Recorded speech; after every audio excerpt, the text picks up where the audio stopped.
Hi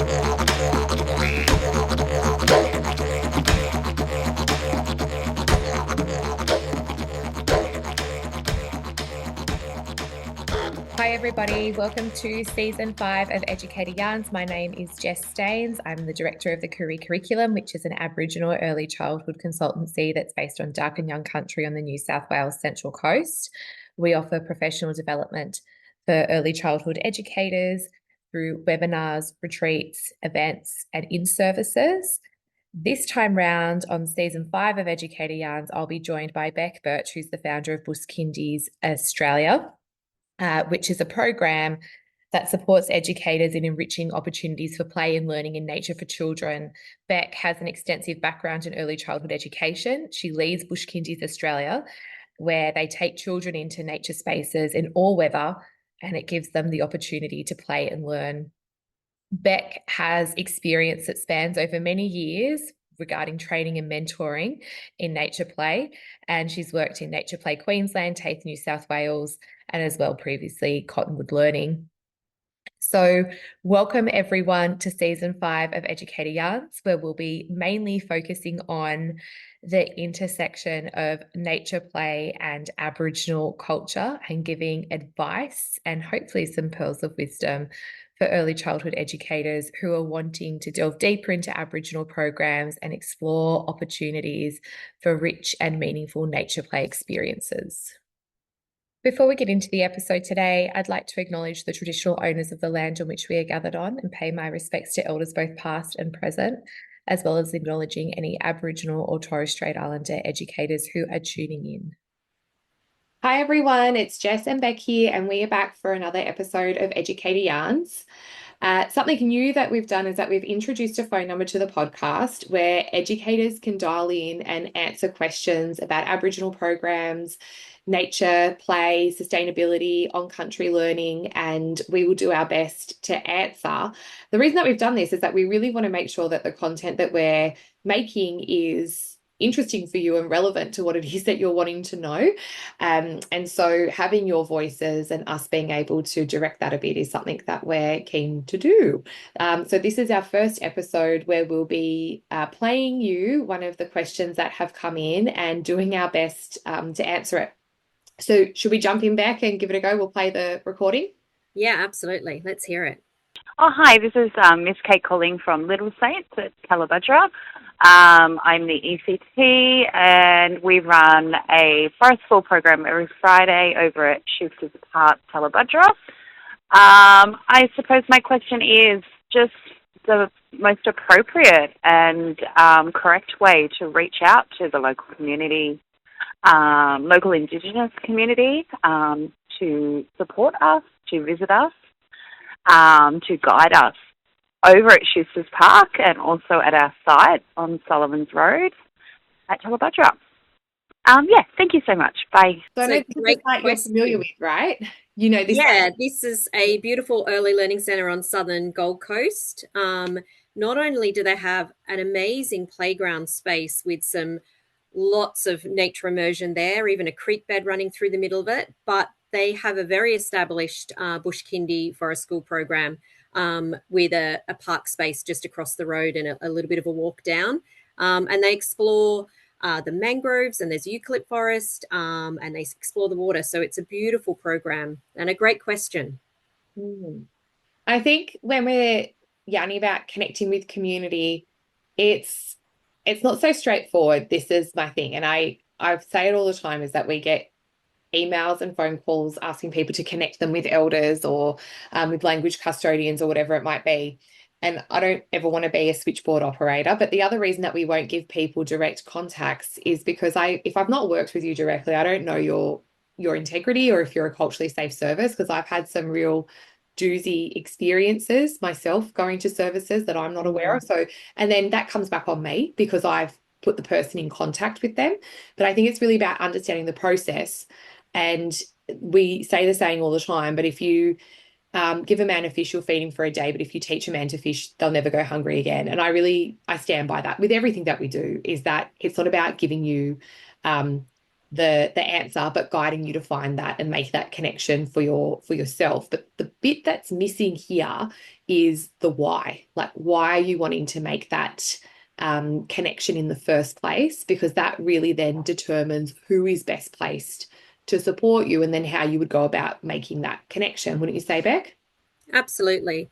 And I think most early learning educators want to make those connection, and the why can even stem back from their reflections from our quality standards and our curriculum framework. It talks very much about building those relationships and connections and interweaving those perspectives into our curriculum. So on that general sense, it's there, but it's, yes, specifically why particular programs. And so if this is a bush kindy program, why is it that we want somebody to come and visit that space? And, is it already happening in the early learning service? And I think that's a really good one for everybody to think about is, what connections, what relationships have we made to make that visible and evident every day in our everyday practice? And then also extend that when we do go out on these excursions in bush kindy programs, when we are playing and learning on country. Yeah. So I think the whys could be is that you're wanting to know more about Aboriginal language, or you're wanting to establish a bush tucker garden, or you want to know about sacred sites or the local history. It could be that you're wanting to know about Aboriginal ways of knowing, being and doing, or how to embed Aboriginal perspectives in your program.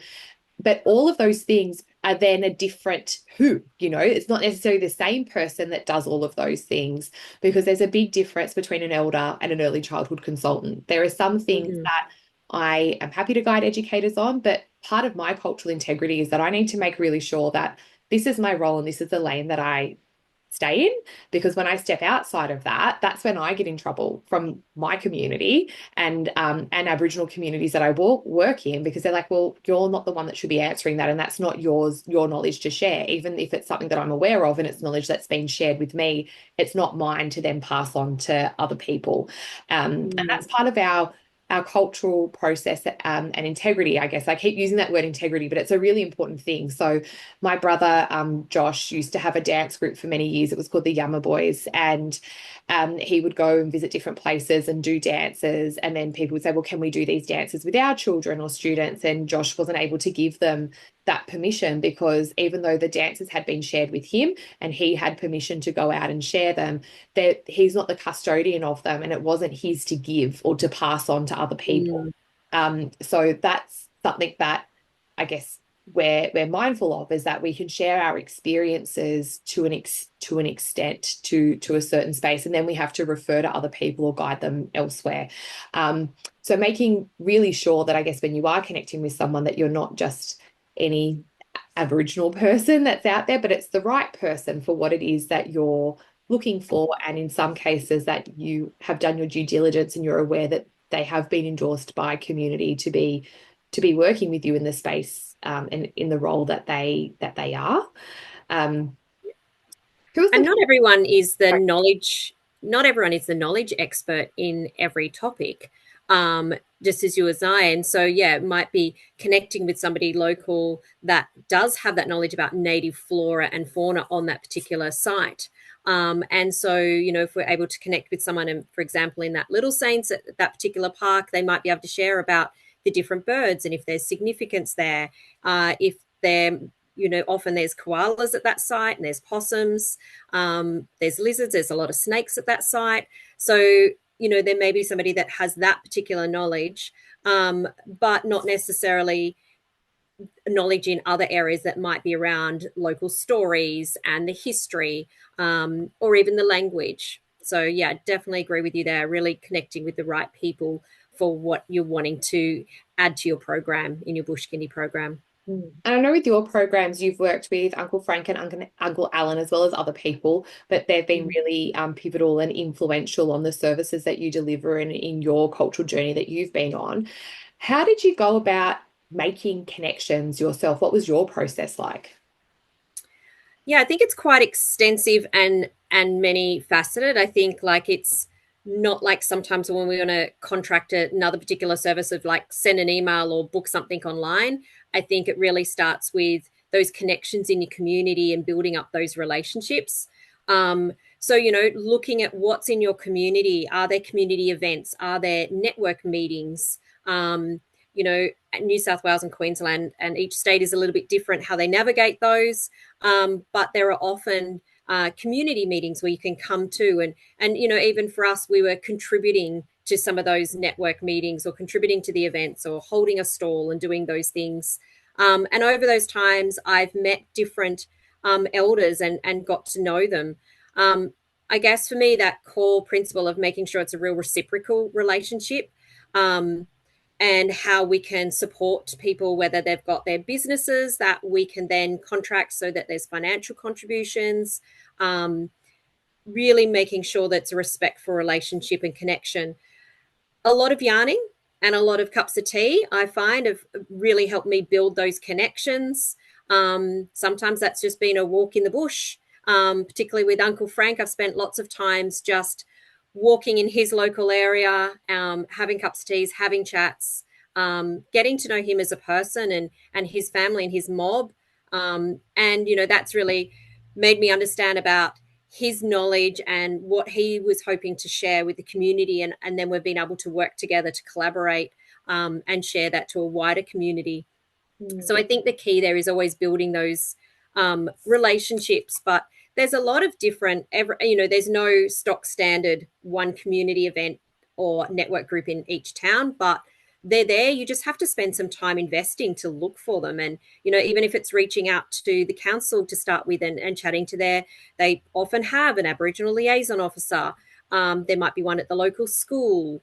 There might be a cultural group. It might be a Facebook group. It might be just a community organisation that you can go and visit, like the information centres. So I think it's about taking that extra mile, taking that step, going and walking out and out of your centre, going connecting with these people, and meeting people face to face. I think that's the first point in starting these relationships and connections, and that leads to you meeting people along the way. And along the way, I've met different uncles, different aunties that then they're like, oh, my passion's art, and I'd love to work with young children with and share my passion of art. How can we work together? And then I've met somebody else's that is about language sharing, and he's like, well, this is my business. And, so then I showcase that to other services as well. So the more you are making these connections, relationships, those people that can contribute to your program in some way just naturally evolve, and you naturally connect with them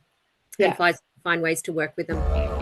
Hi everyone, I'm just jumping in quickly to remind you all that Beck and I have a series of upcoming events and workshops all throughout Queensland, where we'll be yarning about the new ELF principles, Aboriginal and Torres Strait Islander perspectives, and sustainability. We'll be in Toowoomba, Cairns, the Gold Coast, Brisbane, Mackay, Townsville, you name it, we'll be there, and we hope to see you all there. All right, take care, everyone. Enjoy the episode. Yeah, I agree. And those tips for starting out, like local council, liaison officers at the school, I think they're like my stock standards as well. In addition to that, I would look at inclusion support, because part of their role is to help connect early learning services with services and organisations in their local community. And often they have stakeholders lists that they're able to sort of recommend and give you some guidance as to who's endorsed or who the consultative group is in your local area that you should be connecting with. So your inclusion support rep, or in this case, Inclusion Support Queensland, would be able to probably guide and make some recommendations there.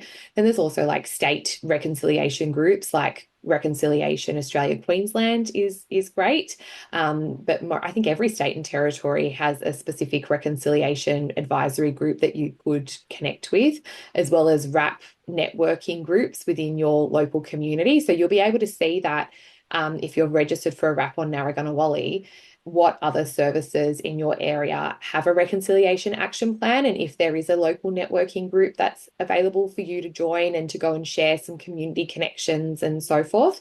But I honestly feel that relationships are built best in person. So using Reconciliation Week and NAIDOC Week as a start, going onto the websites and working out what events are happening in your local area and getting out and connecting, but doing what you've said, like we did this years ago. We used to go to Yarbin in the city when I lived in Sydney, and I would go annually with my family. And then when I started the Koori curriculum, I put a call out and said, who would like to come to Yarbin? We'll meet at this place at this time. Anyone's welcome, and I will take you around, because there were a lot of educators who were like, are we welcome as non-Indigenous people to come to an Aboriginal event? I was like, you absolutely are. It's a safe space for you to be. You're more than welcome. So we went round and we looked at different organisations. We listened in the speaking tent. We watched performances. So we did that for a couple of years, and then we all began to volunteer to run the Jarjum's tent at the festival as well. And these educators all took time and rostered to go and to give back, to show reciprocity. Some of them wore their work uniforms to identify themselves, and others didn't. They were just there. Now, I've got some of those same educators back in their local areas. So I know like Penrith NAIDOC Week, which is often at Jamison Park, one of those services sets up a stall with children's activities every year. And they also bring out documentation of their RAP to show what it is that they do at their service. So not expecting community to come to you, Yes. community, and you make yourself present. And what you've said as well is that you've gotten involved. You've run the barbecue, like you've made the cups of tea, and you've offered to be one of the people that have driven and picked people up, to elders to pick them up, to transport them, to make sure that they can attend. So those are all ways that, often these events are looking for volunteers to get involved. Yeah, absolutely. And another really side one is, and it might be a little off center, is just even your local markets in your local town. Like, I've met some amazing people that, and one was sharing her passion of art. And because I took the time to have those conversations with her, it led to other things. Another one was selling these beautiful traditional games that she made with stones, a little bit like tic-tac-toe or noughts and crosses, but a traditional version. And again, so yeah, sometimes some of those markets, you can really make some beautiful connections with people and learn about what's in your local community. And I think that's important too. Sometimes when we might have lived somewhere, grown up somewhere, and then where we travel to work, our workplace might even be in a different suburb or town to where we live.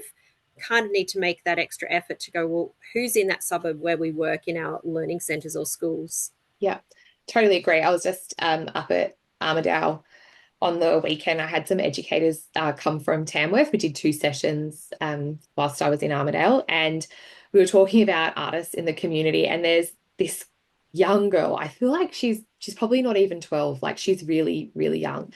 But she regularly sets up on Peel Street, Tamworth, in the markets. Her name's Hayla. So it's Hayla's Ulawiri Creations. I'll tag her in the show notes of this, but her artwork is great. Like, not just like kid great, like really, really great. And I was like, so exactly that, going to markets and getting to know who's there and connecting, and everyone's like, oh, really? And I was like, yes, like she's right there. So go and have a chat. I think that's great. And we also use the Supply Nation database to work out what businesses and organizations are in your area. So that's also been helpful. But I kind of feel like there's the why you're wanting to connect, and then who you should be connecting with. But then it's also about going back a bit and making sure that your service is a culturally safe space for community to be coming into. And people sort of, I think they think, oh, like, yeah, like everybody's welcome. And often when I share these experiences that I have, people say, oh, I can't believe that happened to you and that exists and so forth. But this is really why I stopped. I used to refer people onto all the people that I knew. And this is one of the reasons that I stopped, because I've been treated so poorly and badly when I've gone to some early learning services. And it doesn't happen all the time, but like, recently I went to a centre and I always arrive, a little bit early to set up the technology, because there's nothing worse than when you're traveling somewhere far from home and your technology doesn't work. So just in case we need to come up with different plans and arrangements, I always get there early to check it out. But, you're sort of just shown down, popped in a room, and then the person that was with you completely disappears. The whole team's having dinner in the staff room. No one offers you a cup of water, a seat, a cup of tea, let alone a plate of dinner if you wanted it, And And I kind of just think, and then, they also then trickled in like 20 minutes after the session was supposed to start. And I kind of just think, like, why am I here? Like, why am I here? Because for me, if it was me, I would do it completely differently. I'd be like, oh, hi, it's so nice that you could come. Let me show you the service. This is where we are. This is what we do. These are some things that we're doing. Would you like a cup of tea? How far have you had to come? Here are the toilets if you need them. Do you need any help setting up the IT? Let me bring a seat. This is how the night's going to run. Like, then when they come in, the team comes in, you would introduce that person to people to make sure that they're welcome. And you kind of just feel really, I don't know, like obviously people remunerate you for your time, and that's one way that you show respect and reciprocity. But the other thing is that like respect is more than like how would you feel if you were going to a place to a group of straight like what would you like to anyone like how would you welcome someone into your space and then in these sessions it's always like, can you help us connect with community? And I'm like, no, sorry, I don't know anybody. I can't help you get good manners. I think it's a conversation that needs to be had within each center and planned about like, are we ready? Like, who is going to be that person that, has been making the connections or the relationships and is that person. So they also like haven't been liaising with one person, then rock up to a brand new service and like, oh, I don't know anyone here. That person that I was talking to for the last month isn't even here, or she's in a back room. Like for the service to really think about how are we going to support our visitors coming in to our program, and what do they need, and how can we do that respectfully and reciprocally.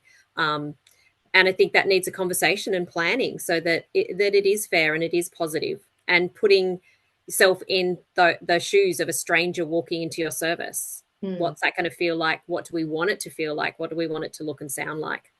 Yeah. And I think, look, like those instances that I've had, they're rare. They don't happen, it's not like every week or anything like that, but they would probably happen half a dozen times a year. Often enough that I know that these things can happen and that they do happen. And, like once bitten, twice shy is probably a little bit how I feel. But then I've gone to services who are so beautiful, like, and just so grateful and so accommodating and inspiring, and really people genuinely wanting to know and to learn and value you being there, and just kind, and it's those services that you just think, oh, like, you feel very close to them very quickly, and you end up staying in touch, and they're really lovely experience, and I do love what I do. But it's one of the reasons why I think also looking at the history of it all, Beck, like for such a long time, it's like our culture was crap. We were crap. Nobody, it's all, Aboriginal people are less than. And then all of a sudden, really quickly, it's like, well, we want to celebrate you and learn from you. And can you educate us? And it's like, what happened? And I'm glad the shift is happening, but it's like, so,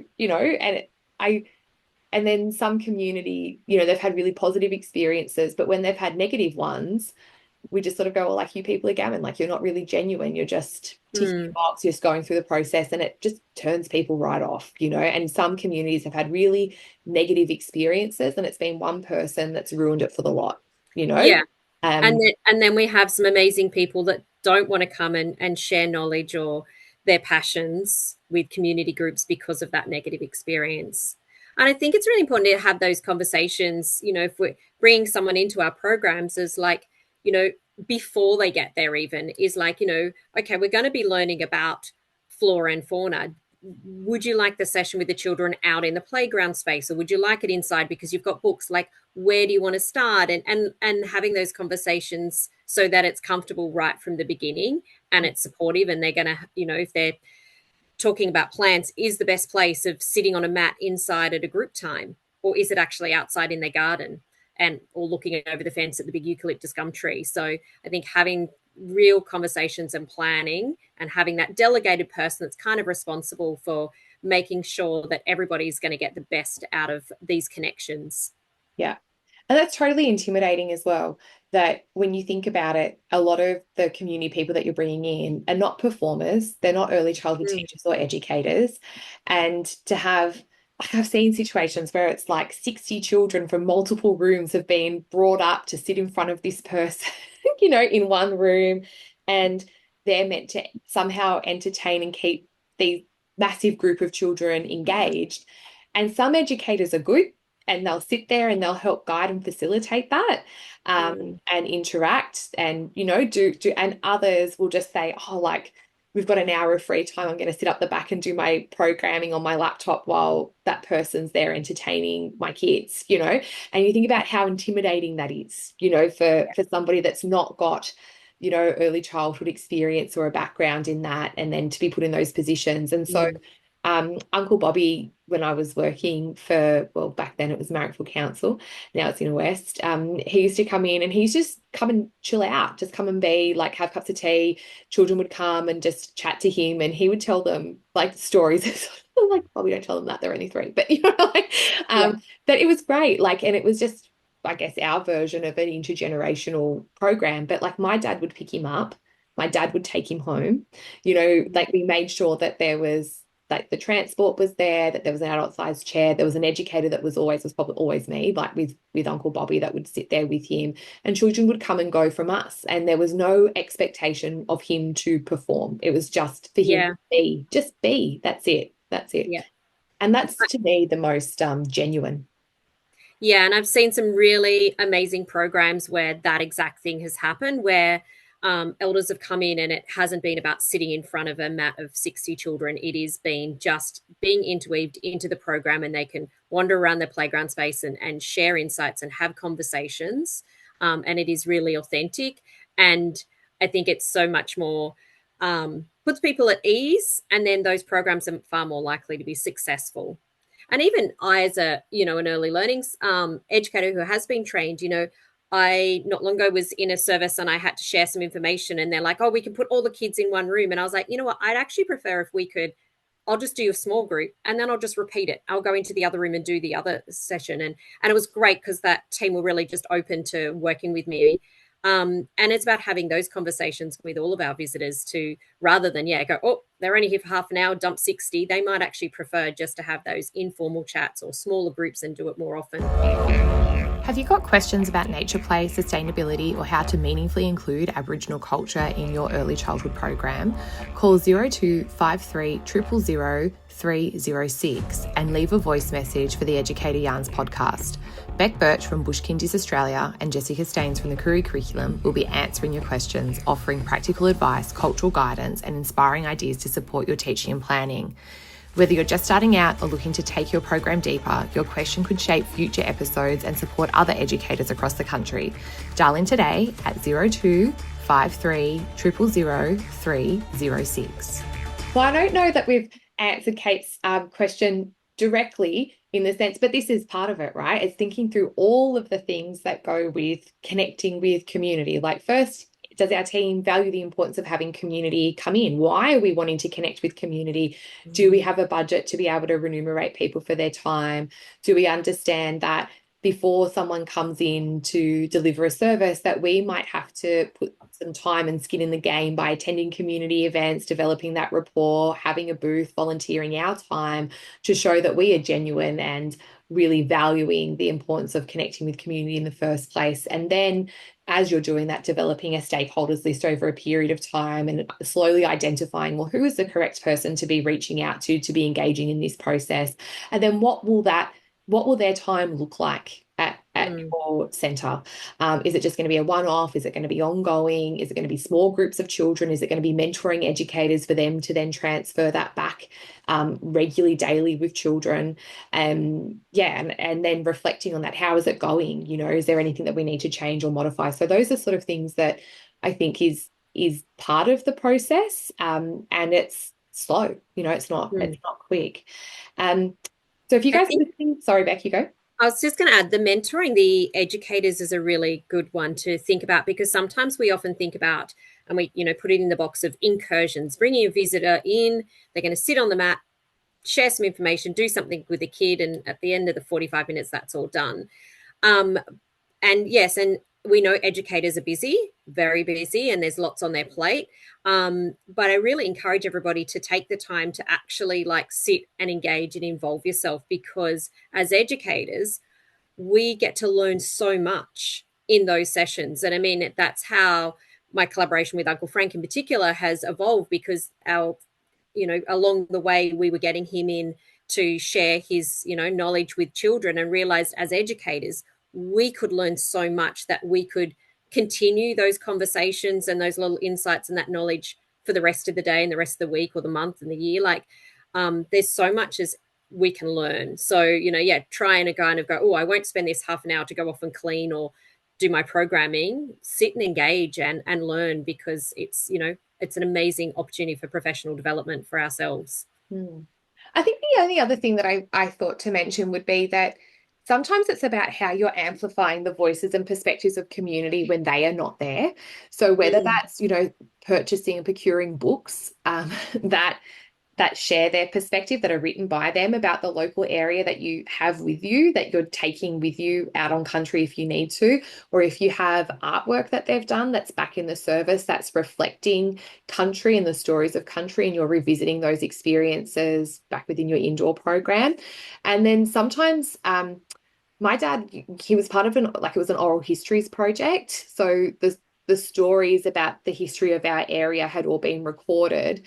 And I've seen, not with that particular example, but I know Evans Head Preschool have done this up north. And I know a consultancy, Sally Lawrence and Black Cockatoo Consultancy have done this as well. They've used QR codes and they've put them throughout their site, so that when you're out on country, that you can scan those, and the voices or the song or the knowledge of that particular plant when you get to certain sections can be shared with you.